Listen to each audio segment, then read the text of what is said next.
Ya estamos de regreso, Masa Crítica en Iquique Televisión. Estamos conversando respecto al fallo del Tribunal de la Corte Internacional de Justicia de La Haya. Cristian Llamet, el tema de si se instala o no, digamos, ¿cierto? Bolivia logra instalar un tema, ¿cierto? Logra, algunos dicen, armar un caso. Y esta posición de Chile, es cierto que de alguna manera hace mención del Tratado de 1904 y que esto está ya zanjado, que no hay nada que discutir, ¿cierto? Y en el fondo atrincherarse un poco en esta posición. ¿Qué pasa si uno se proyecta un poco? Definitivamente hay que presentar, ¿cierto?, una contramemoria, hay plazo ya el 25 de julio del próximo año, hay que sentarse a conversar, digamos, sí o sí. Y algunos temen que, cierto, dadas las características de esta Corte Internacional de Justicia, de alguna manera Chile, entre comillas, salga perdiendo, digamos, lo mismo que pasó, cierto, con el tema de Perú hace un par de años atrás.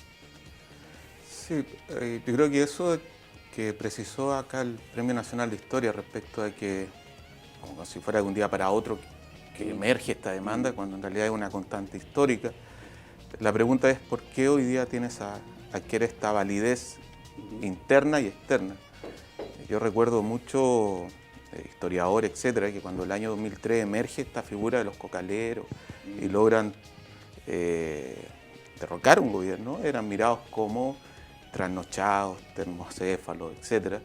Y hoy día nos tienen en La Haya. O sea, esa es la... De hecho, digamos, las proyecciones que tenía Evo Morales en el primer mandato, ¿cierto?, era que no duraba más de un año, digamos. Todo eso es lo que se decía en ese minuto. Claro, y ahora va a parar el tercer periodo con posibilidades de reformular la Constitución justo en esta coyuntura. Efectivamente eso, ¿no? O sea, cómo miramos a los vecinos, cómo en nuestra política exterior también mira a nuestros vecinos. O sea, que no nos los tomamos en serio. No tomamos en serio el caso peruano y ya fue un muy mal precedente para el caso hoy día boliviano.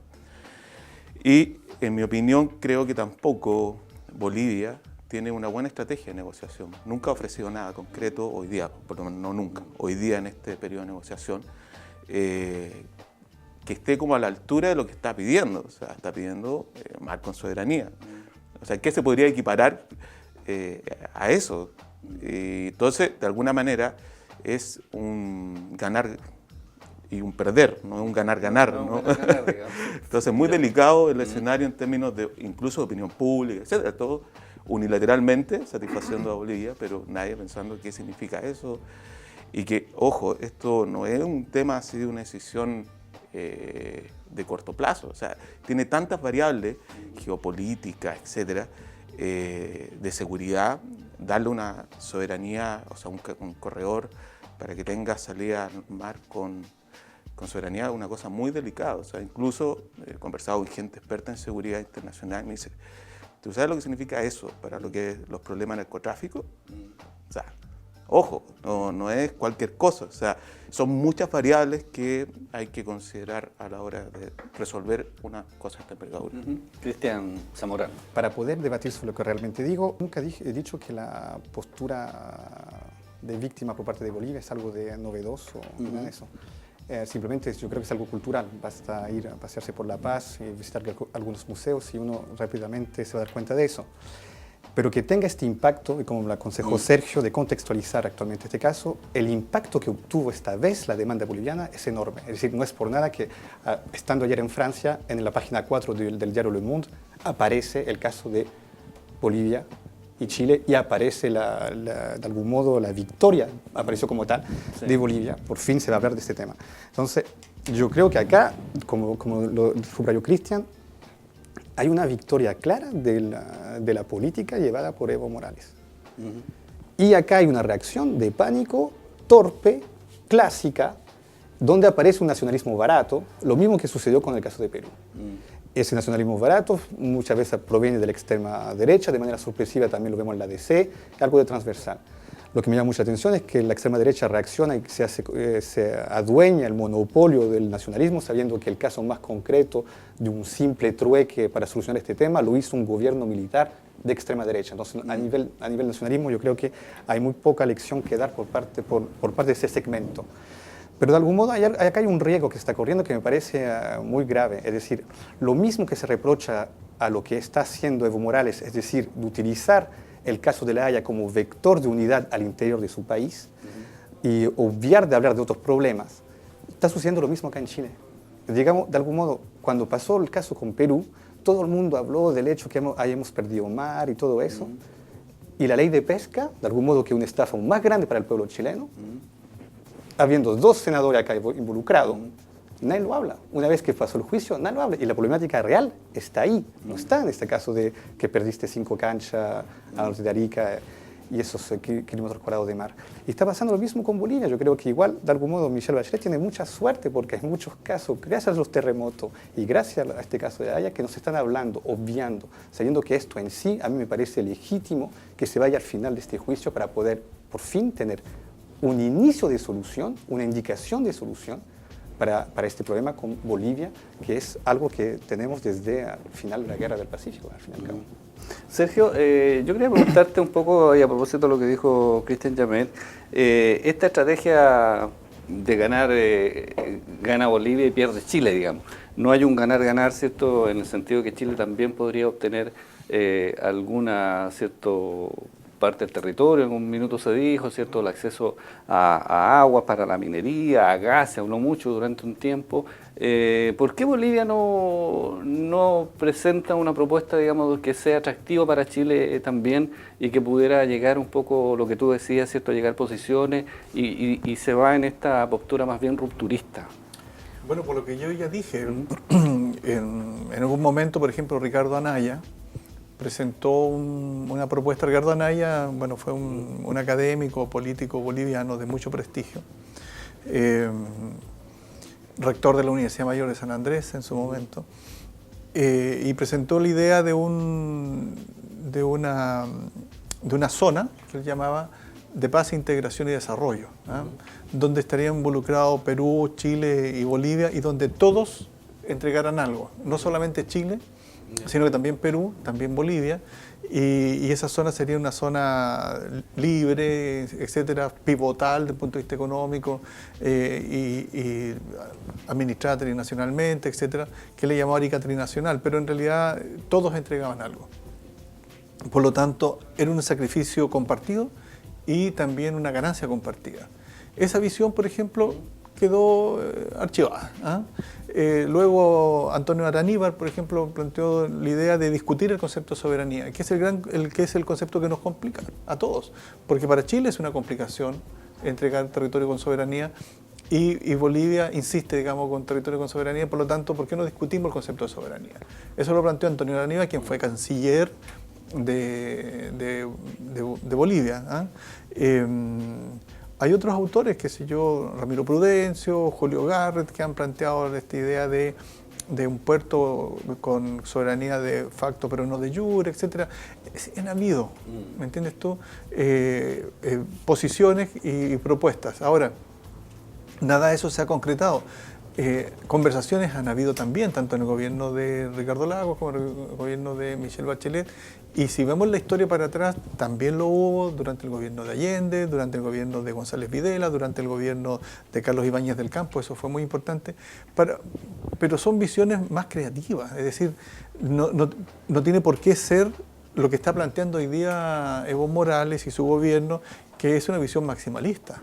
Entonces, claro, se le pueden decir, bueno, en realidad quizás por su experiencia sindical está pidiendo lo máximo para conseguir otra cosa, pero bueno... ¿Qué tal ser que estuvimos en el periodo de Pinochet, con el famoso abrazo de Charaña? Bueno, se avanzó bastante. Yo en lo personal es una opinión mía, yo estoy completamente en desacuerdo con la franja territorial de cesión a Bolivia, pero por otras razones, no por razones nacionalistas, sino por otras razones, sino porque a mí me parece que es lamentable que se mire un territorio como si fuese un territorio vacío. Como que vamos a transferirle a Bolivia un territorio. Ahí no vive nadie. O sea, ¿dónde está? Si la soberanía no solo radica en el Estado, también radica en las personas. Entonces, la gente que vive ahí tiene algo que decir. No las van a erradicar. Si son aymaras, por ejemplo, no llega a erradicar a un pueblo aymara que está vinculado a su tierra en específico. Y lo que es peor, a veces el territorio lo confunden con el mapa. Entonces al final cuando hablan de la franja muestran un mapa mal hecho además. ¿Ah? Entonces el mapa reemplaza el territorio reemplaza, ¿cierto?, a la sociedad. Eso me parece grave. Entonces no es llegar y hacer transferencia como razón de Estado. ¿Ah? Entonces yo no estoy de acuerdo desde mi perspectiva regional del fenómeno, no estoy tan de acuerdo. Sin embargo, se pueden buscar múltiples otras soluciones mucho más funcionales, mucho más modernas, más actuales a los tiempos y no pegados, ¿cierto?, a la geopolítica del 19. ¿Ah? Entonces, de ese punto de vista yo creo que el famoso abrazo de Charaña, que fue entre el 75 y el 78, se avanzó mucho y probablemente durante este periodo del litigio que se va a desarrollar en La Haya, vamos a conocer en muchos detalles documentos que ni siquiera hoy día conocemos, ¿ah? Qué tanto se avanzó. Pero claro, nuestro jurista dice sí, pero eso fracasó y por lo tanto no tiene ninguna importancia. ¿Ah? Pero esa es la visión jurídica y ya lo sabemos, aquí también lo han dicho mis colegas, que la visión jurídica no es suficiente. ¿Ya? Por lo tanto, Chile se tiene que abrirse también a otras perspectivas para analizar el caso. Cristian, llame. Sí, tenemos un desafío paradigmático, porque ¿cómo compatibilizamos realismo político con creatividad? O sea, en términos a la hora de la solución. Porque Chile en un momento va a llegar a un nivel de presión internacional, posiblemente, incluso con un respaldo de un tribunal internacional, de que tenga que negociar. En un momento Chile tiene que pensar, bueno, ¿cómo yo saco algo de esta negociación? Y el tema es cómo discutimos el concepto de soberanía, discutimos el tema de la solución, con un límite, sin duda. Yo recuerdo una vez que le hice una entrevista al canciller actual, cuando todavía no era canciller, y señalaba que él estaba pensando que una de las soluciones era construirle una isla artificial a Bolivia. O sea, ya, está bien, tiene un límite la creatividad al respecto. Tengo el recorte, así que lo podría. Pero creo que eso va a ser un desafío para la intelectualidad chilena, para los historiadores, para la política exterior, para la clase política. O sea, cómo compatibilizamos estas dos demandas históricas que necesitan respuesta. Cristian Zamorano. Bueno, como lo subrayó Sergio, igual en una visión idílica nunca hubiésemos conocido esta etapa de este juicio. Y quizás, ¿verdad?, había una plataforma interesante que era la plataforma de la paradiplomacia. Pero Chile está estancado en visiones de otro siglo, es decir, a nivel de administración territorial estamos todavía en el centralismo, es el paradigma que rige. Y yo creo que a nivel internacional todavía estamos en el soberanismo, sabiendo que hay otros lugares del mundo donde están en periodo post-soberano. Pero bueno, tampoco le está dando tantos resultados si vemos Europa actualmente, pero habría que plantearse de manera ardua qué es ser soberano hoy en día en América Latina, si significa lo mismo y debe aplicarse de la misma manera que hace un siglo. Pero es extraño porque cómo se planteó a Michelle Bachelet, que era obtusa, ideológicamente focalizada en cuanto planteó su reforma, de algún modo a nuestra política exterior, como lo subrayó Sergio, también no cambia, estamos en el mismo esquema. Entonces, de algún modo yo creo que esto está subrayando la fase que está viviendo nuestro país, a nivel interno como externo. Yo creo que no logramos a cambiar de piel, no logramos en realidad ponernos al día, de algún modo. Apoyándonos siempre sobre nuestros fundamentales, no cambiándolo, no interrogando sobre eso. Y yo creo que ahora no está dando resultados ni a nivel interno ni a nivel externo. Y yo creo que eso no involucra simplemente tampoco el gobierno. Yo creo que la oposición también tiene un discurso añejo y inadecuado a lo que es la situación que está viviendo el país. Entonces yo creo que acá, o que se planteó a nivel interno, que hay un problema a nivel del manejo de las élites, también se plantea a nivel externo. Yo creo que es una problemática de fondo. Y yo creo que eso se va a resolver simplemente cuando vamos a seguir fracasando a nivel interno, como yo creo a nivel externo. Sergio, el tema, digamos, de cómo nos afecta a nosotros como región esta situación. Ustedes, digamos, en el Instituto de Estudios Internacionales han estudiado harto el tema, ¿cierto? Se ha hablado mucho de la paradiplomacia y uno cuando va a los pueblos del altiplano, ¿cierto?, ve que es distinto el trato, por ejemplo, que hay en el lado boliviano al lado chileno, digamos. por una cuestión también, ¿cierto?, natural.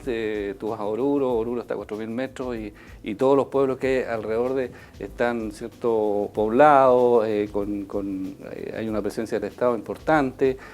Nosotros parece que como gobierno, como Estado y como Estado centralista, no tenemos esa visión de cómo se utiliza ese territorio, digamos. Bueno, dejamos la pregunta planteada porque se nos pasó volando el segundo bloque del programa. Vamos a la pausa, estamos en Base Crítica en Iquique Televisión y después nos responde Sergio González.